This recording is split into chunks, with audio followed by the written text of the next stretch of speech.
बिस्मिल्लाहिर्रहमानिर्रहीम। अस्सलाम वालेकुम दोस्तों, आज हम आपको वसाब काफ के वाक़े के बारे में बताएंगे। तो दोस्तों, अगर आप हमारे चैनल पर नए आए हैं तो चैनल को सब्सक्राइब करें, वीडियो पूरी लगे अच्छी लगे तो लाइक करें। असहाब काफ के मानी गार वाले हैं। ये चंद सच्चे मोमिन नौजवान बच्चों का किस्सा है जिसको कुरान पाक में सूरह काफ में बयान किया गया है।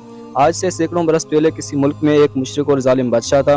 वो खुद भी अल्लाह को छोड़कर बुतों की पूजा करता था और दूसरों को भी बुतों की पूजा का हुक्म देता था। जो ऐसा नहीं करता इसको सख्त सजाएं देता। इनकी सल्तनत में कुछ नौजवान बच्चे जिनकी तादाद तकरीबन 7 थी। अल्लाह ने इनको सीधा रास्ता दिखाया। ये अल्लाह को मानते और बुतों की पूजने को बुरा समझते थे। इनके माँ बाप ने इनको बहुत समझाया कि बादशाह को अगर खबर हुई तो कत्ल करा देगा, लेकिन इन बच्चों के दिल में अल्लाह की मोहब्बत घर कर गई थी। माँ बाप की भी ना सुनी और अल्लाह की तरफ ऐलानियां करने लगे। आखिर एक दिन बादशाह को खबर पहुंच गई।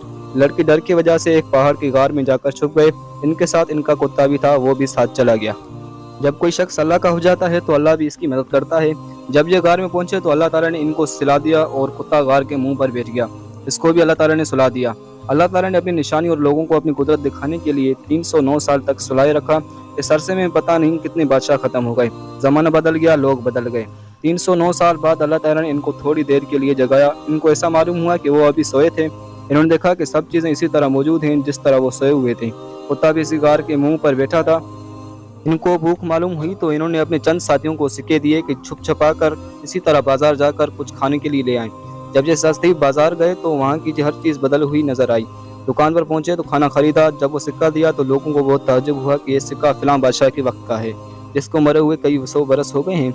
लोगों को शक गुजरा कि कहीं कोई खजाना तो इनके हाथ नहीं लगा और आस्ता आस्ता ये बात किसी इस वक्त के बादशाह को पहुँच गई। यह बादशाह बहुत ईमानदार था और अल्लाह को और रोज़े क़यामत को मानता था।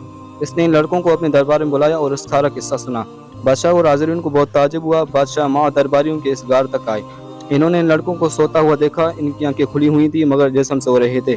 बादशाह और इनके दरबारियों पर एक वहशत तारी हो गई और वापस चले आए। ये लड़के जो खाने लिए आए थे गार में दाखिल होते ही अपने साथियों के साथ मिलकर सो गए।